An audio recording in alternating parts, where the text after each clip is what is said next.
Bonjour, bienvenue dans cette nouvelle vidéo Cricut. Je suis Colline et aujourd'hui, nous allons déballer ensemble l'autopresse, la configurer et réaliser ensemble un projet de test avec le guide de chaleur Cricut Heat Guide. Ouvrons ensemble la boîte.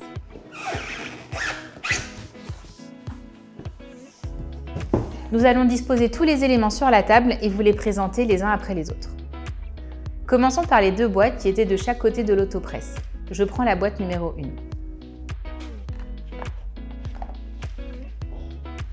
Nous retrouvons le boîtier de commande avec son câble USB qui nous permettra de la brancher à l'autopresse. En plus, sur le dessus, vous avez le guide d'utilisation de l'autopresse.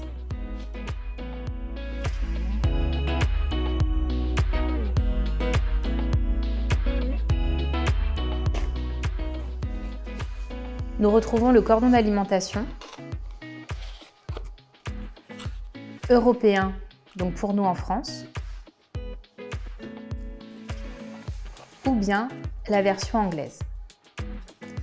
Vous retrouvez au fond également les mentions de sécurité et de garantie. Découvrons un peu plus en détail l'autopresse. Elle est déjà composée de deux parties. La première avec la plaque chauffante et le plateau, et cette partie-là qui est le moteur. Sur le côté, vous avez le bouton On/Off pour pouvoir l'allumer et le bouton de verrouillage et déverrouillage pour ouvrir le plateau automatiquement. Pour le refermer, je n'ai qu'à attraper la poignée,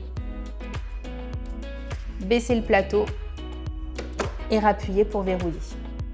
À l'arrière du moteur, vous retrouverez l'emplacement pour brancher le cordon d'alimentation ainsi que l'USB pour brancher votre boîtier de commande. Sur le côté du plateau, vous retrouverez ce voyant lumineux qui en vert vous indique que l'autopresse est prête à être utilisée, en orange si elle est en chauffe ou en rouge si elle est verrouillée ou si le boîtier de commande est déconnecté. À l'intérieur de l'autopresse, vous retrouvez la plaque chauffante, le tapis de presse avec son revêtement en silicone antidérapant intégré et le plateau de l'autopresse. Vous avez un angle de 68 degrés d'ouverture pour vous assurer de ne jamais toucher la plaque chauffante lorsque vous récupérez votre projet.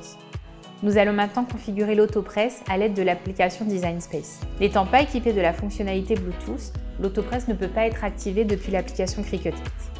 J'ouvre Design Space, je vais dans le menu et je clique sur Nouvelle configuration du produit. Je choisis Presse à chaud, Cricut Autopresse et je me laisse guider par toutes les étapes. Je pose mon autopresse sur ma surface de travail. J'ai branché mon autopresse sur une prise murale. Je vais maintenant brancher mon boîtier de commande à mon ordinateur en utilisant le cordon USB fourni. Et je n'oublie pas de passer le bouton en Celsius. Je clique sur Continuer. J'active maintenant la Cricut Autopresse en acceptant les conditions. Nous lançons la mise à jour. Je clique sur Continuer. Je vais maintenant débrancher mon boîtier de commande pour le brancher sur l'autopresse.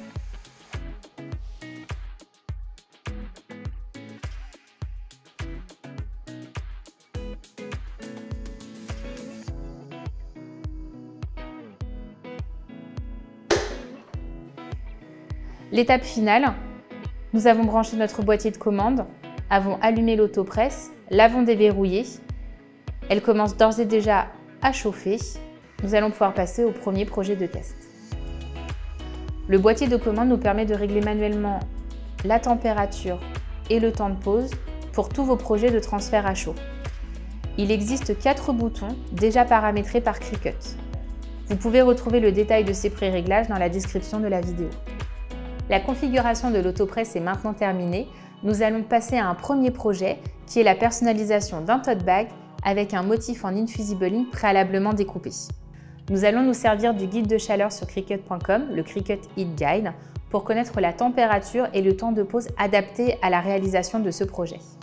Depuis le Cricut Heat Guide, je choisis mon matériel de transfert, ici Infusible Ink, et le matériau de base, ici le tote bag. Je sélectionne mon tapis autopresse et j'appuie sur Appliquer. Je vais maintenant rentrer dans le boîtier de commande la température et le temps de pause indiqués par le Cricut It Guide.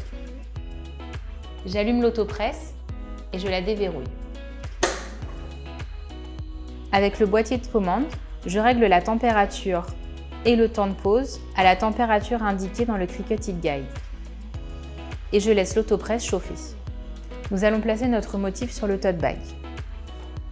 Nous mettons d'abord notre encart cartonné à l'intérieur pour éviter que l'encre ne s'infuse des deux côtés du tote bag.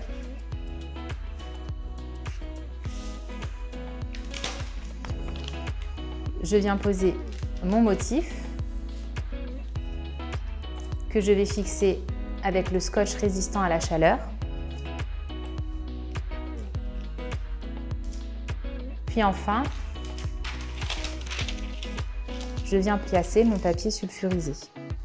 À l'inverse des EasyPress, nous n'avons pas besoin de préchauffer le tote bag pour la personnalisation. Je vais maintenant le placer sur le tapis.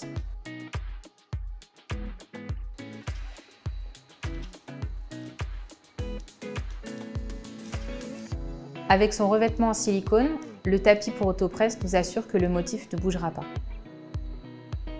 Comme vous pouvez le voir, je l'abaisse vraiment du bout des doigts, sans aucun effort. Une fois arrivé au-dessus du plateau, vous allez voir que l'autopresse descend à la verticale pour nous assurer que le motif ne bougera pas de sa position. L'autopresse peut personnaliser des supports jusqu'à 5 cm d'épaisseur. Nous enclenchons avec la poignée le verrouillage. L'autopresse fait le travail toute seule. Une fois le compte à rebours terminé, elle s'ouvrira automatiquement.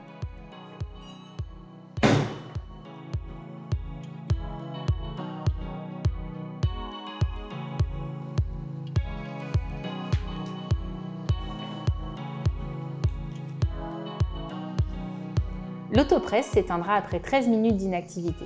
Cette fonctionnalité est prévue pour renforcer les mesures de sécurité de l'utilisation de l'autopresse.